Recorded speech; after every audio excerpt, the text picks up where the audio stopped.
Good morning, students. Welcome to the class of accountancy. We are studying chapter 10, cash book. And today we will do question number 6 as we have decided before. Enter the following transactions in the double column cash book of Master Gupta Store. So format I have made on the board. And as I told you, opening balance of bank if overdraft will go to the credit side because bank overdraft is our liability. So read June 1 we have cash in hand rupees 800 to balance BD cash में आ जाएगा 800 मगर जो bank overdraft है उसका opening balance आएगा credit side में by balance BD rupees 5700. Next है received a cheque from Bharti discount allowed rupees 150. So when we receive check from Bharti, then entry will be check in hand account debit, discount allowed account debit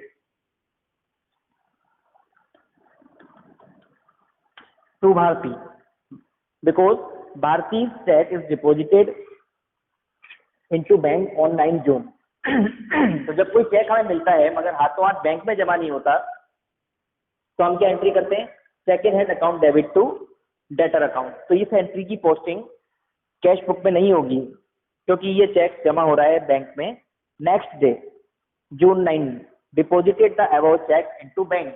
So on June 9 we will post this in the cash book to check in hand. We will record in the cash book to check in hand rupees 3250. Discount को हम record नहीं करते double column cash book में. Discount का एक अलग से cash book बनती है ट्रिपल कॉलम कैश बुक जो हमारे कोर्स में नहीं है जिसपे डिस्काउंट अलाउड का एक कॉलम और बनता है डेबिट साइड में और डिस्काउंट रिसीव्ड का कॉलम बनता है एक और क्रेडिट साइड में. But it is not our in our course so we need not to record any discount in the cash book. Discount will come in the general entry only. June 15 is cheque received from Panna Lal. So Panna Lal से हमको जो check receive हुआ है 1200 का वो आप देखिए 28 जून को हमने उसको एंडोर्स कर दिया कमल को. मतलब वो बैंक में जमा नहीं हो रहा तो उसकी एंट्री भी जर्नल में ही आएगी check in hand to Panna Lal. आप लोग इसका प्रॉपर फॉर्मेट बना के वर्किंग नोट बना लीजिएगा तो ये एंट्री भी कैश बुक में नहीं आएगी. June 20 को देखिए अब क्या हुआ. Bharti cheque return dishonoured. जब भी किसी का चेक डिसऑनर हो जाता है हमें चेक रिसीव हुआ था तो हमने उसको बैंक में जमा कराया होगा. अब जब वो डिसऑनर हो गया तो हम क्या एंट्री करते हैं जिससे चेक रिसीव हुआ उसको डेबिट कर देते हैं और बैंक को वापस से क्रेडिट कर देते हैं. तो एंट्री होगी भारती डेबिट टू बैंक और डिस्काउंट अलाउड जो था वो कैंसिल होता है. हम पहले भी कर चुके हैं ऐसा मगर इसमें बैंक कैश बुक में क्या पोस्टिंग होगी ओनली 3250 क्रेडिट साइड में बाय भारती 3250 बैंक अकाउंट में क्रेडिट हो जाएगा. नेक्स्ट है June 28 Pannalal cheque was endorse to Kamal. तो इसकी एंट्री होगी Kamal to cheque in hand क्योंकि कमल रिसीवर है और हम उसको पन्नालाल का चेक दे रहे हैं तो इसकी एंट्री भी कैश बुक में नहीं आएगी क्योंकि इसमें कहीं पर भी कैश और बैंक नहीं आ रहा. और लास्ट है June 30 income tax paid by cheque rupees 150. So हम इसकी एंट्री जानते हैं जब भी इनकम टैक्स पे करते हैं क्योंकि वो प्रोप्राइटर का पर्सनल एक्सपेंडिचर है तो एंट्री होगी drawings account debit to bank account और यहाँ पोस्टिंग क्या होगी बाय ड्रॉइंग और बैंक अकाउंट में आएगा 150. So this is our question number 6. So I have given you the homework up to question number 10. Hope you all have done. Look at question number 11. Question number 11 is simple. April 12 is received check from National Insurance Company against claim lodged last year. So whenever they receive any claim from insurance company, then entry will be bank account debit to national insurance company. तो इसकी आप entry करेंगे cash book में national insurance debit side में आएगा to national insurance company. April 14 है sold goods to Neeraj of rupees 25,000. received cash rupees 10,000 and balance by check allowed him discount of rupees 500। तो इसका आप लोग ध्यान दीजिए, अप्रैल 14 क्वेश्चन नंबर 11।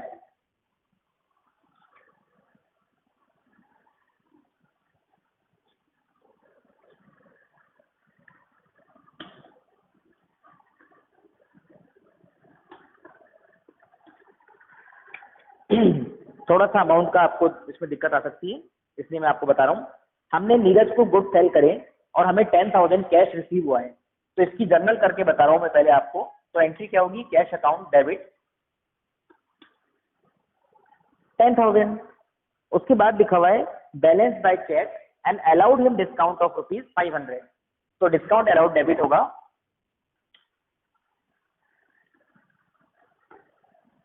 500। बैंक अकाउंट का अमाउंट हमें दे नहीं रखा और हमें पता है कि टोटल सेल्स कितनी है,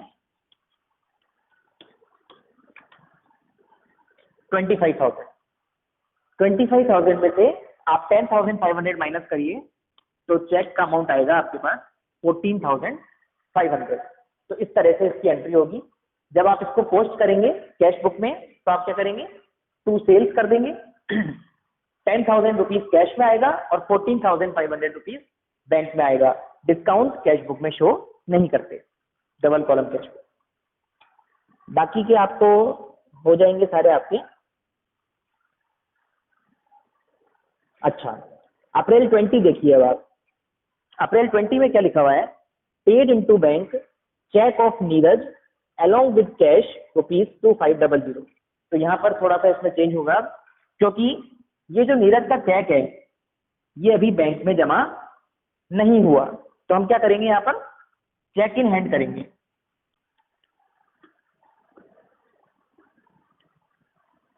जब भी कोई चेक हाथों हाथ बैंक में जमा नहीं होता तो हम क्या लिखते हैं, उसको चेक इन हैंड। और हमें कैसे मालूम पड़ा कि 14 अप्रैल को ये चेक बैंक में जमा नहीं हुआ, क्योंकि आपको नेक्स्ट 20 अप्रैल में दे रखा है कि paid into bank cheque of Neeraj. इसका मतलब जो नीरज का चेक है वो कैश मिलाकर बाद में बैंक में जमा हुआ है। तो अब अप्रैल 20 की एंट्री देख लीजिए आप। अप्रैल 20 की एंट्री होगी बैंक अकाउंट डेबिट, चेक कितने का था, 14,500 का, टू चेक इन हैंड।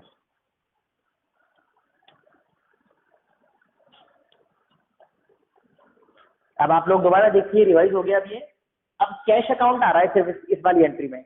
तो अप्रैल 14 को आपकी कैश बुक में टू सेल्स में आएगा ओनली कैश 10,000। जो चेक जमा कराया है वो जमा कराया है 20 अप्रैल को। तो 20 अप्रैल को अलग से एंट्री आएगी टू चेक इन हैंड और बैंक में आएगा 14,500। इसके अलावा 20 अप्रैल को एक एंट्री और है, हमने 2,500 रुपीज हमने बैंक में जमा करवाए हैं, तो उसकी कॉन्ट्रा एंट्री भी होगी bank account debit to cash account 2,500। Contra entry करना आप लोग जानते ही हैं, क्योंकि बैंक अकाउंट डेबिट हो रहा है तो बैंक अकाउंट के डेबिट में आएगा अमाउंट टू कैश।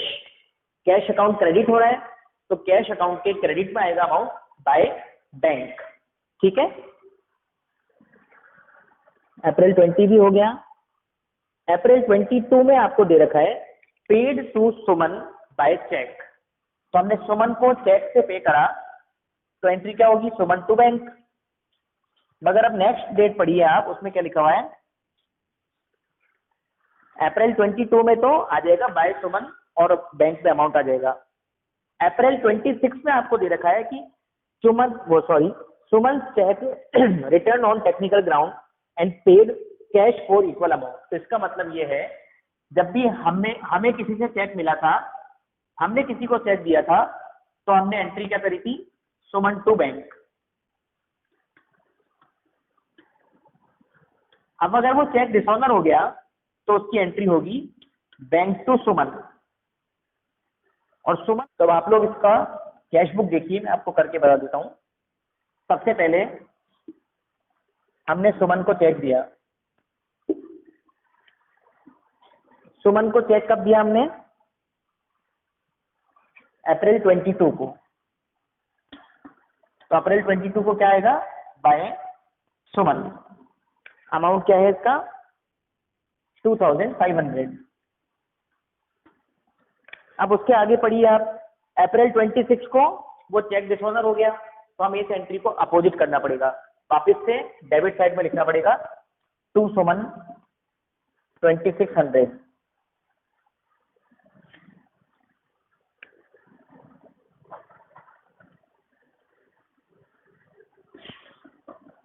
ये तो हो गई चेक डिसऑनर की एंट्री। अब इसी अमाउंट का हमें वो कैश पे कर रही है, हम उसको कैश पे कर रहे हैं, नहीं, बाय सुमन 2500 कैश में आ जाएगा क्योंकि हमने उसको कैश पे कर दिया। ये भी कब करा, 26 अप्रैल को ही कर दिया। तो ये एडजस्टमेंट होंगे इन एंट्रीज के। बैंक चार्ज बाउंसिंग चार्जेस, तो आ जाएगा by bank charges, bank account bank column में 300। Bank paid insurance premium as per standing instruction, bank ने हमें पे नहीं करा, बैंक ने हमारे इंस्ट्रक्शंस पर हमारा इंश्योरेंस प्रीमियम पे करा है, मतलब ये हमारा एक्सपेंडिचर है। ये भी बाय साइड में आएगा। 29 अप्रैल की एंट्री बाय साइड में आएगी, by bank charges by insurance premium.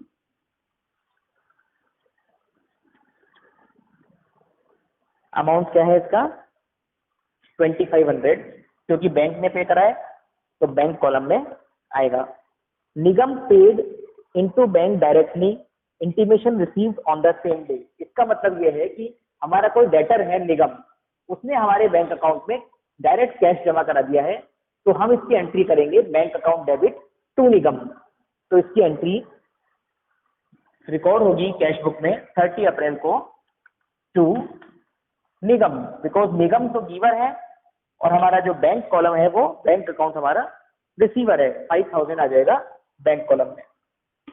इस तरह से ये एंट्री कंप्लीट हमारी हो जाएगी। तो ठीक है, आप लोग इस सिचुएशन को पूरा करिएगा। इसके अलावा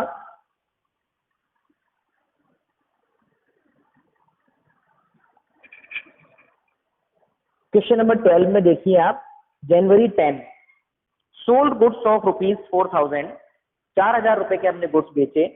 payment received by cheque which is deposited into bank, allowed cash discount of ₹400। तो इसमें आप कंफ्यूज मत होइएगा, इसमें हमें चेक कितने का मिलना चाहिए, इसमें चेक हमको मिलेगा 3600 का। इसकी एंट्री होगी bank account debit 3600, discount allowed account debit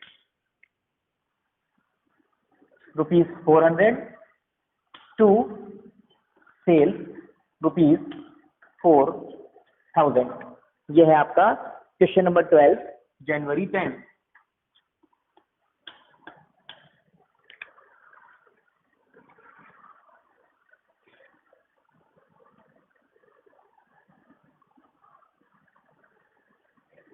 जनवरी 20 में गुड्स डिस्ट्रॉयड ड्यूरिंग ट्रांसपोर्टेशन, तो इसकी एंट्री होगी loss by transportation account debit to purchases account. Transport company admitted the claim in full, इसकी एंट्री होगी transport company account debit to loss by transportation. तो ये दोनों ही entry cash book पे नहीं आएंगी, मगर 27 जनवरी को received cheque from transport company, ये एंट्री कैश बुक में आएगी। इसकी एंट्री है bank account debit to transport company, तो ये रिसीव साइड में आएगा टू ट्रांसपोर्ट कंपनी। तो क्वेश्चन नंबर 12 भी आपको करना है और क्वेश्चन नंबर 13 भी आपको करके लाना है।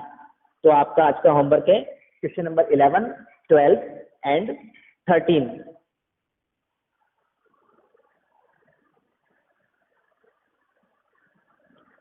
ठीक है, आपको अगर कुछ भी प्रॉब्लम आए इसमें तो आप क्वेरी ग्रुप में पूछिएगा, मैं उसको सॉल्व करूंगा। Okay, have a good day.